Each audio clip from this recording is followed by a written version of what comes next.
خشک ہوتی لکڑی سے بجلی حاصل کرنے میں کامیابی۔ سویڈن کے انجینئروں نے پودوں اور درختوں کی فطری کیفیت کو اس طرح بڑھایا ہے کہ درخت میں نمی اور خشک ہونے کے قدرتی چکر سے بجلی پیدا کی جا سکتی۔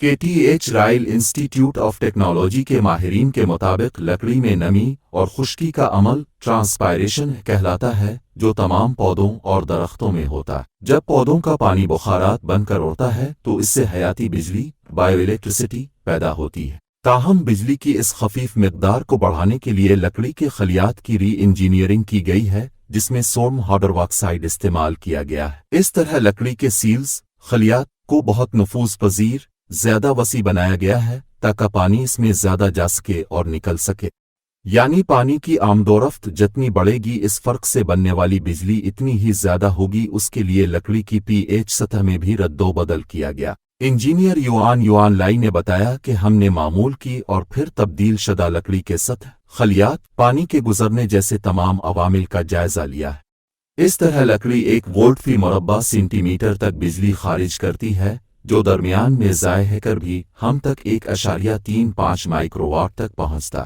ایک تجربے میں لکڑی نے 2 سے 3 گھنٹے تک بجلی فراہم کی، جس کے لیے 10 مرتبہ پانی کم اور زیادہ کیا گیا۔ پھر یوں ہوا کہ بجلی کی مقدار کم ہونے لگی، تاہم اس سے ایل ای ڈی اور کیلکولیٹر جیسے چھوٹے آلات چلائے جا سکتے ہیں۔ اگر کوئی لیپ ٹاپ چلانا ہے تو اس کے لیے لکڑی کا رقبہ 1 مربع میٹر تک بڑھانا ہوگا، جو 1 سینٹی میٹر تک موٹا بھی ہو، تاہم اس کے لیے 2 لیٹر پانی درکار ہوگا۔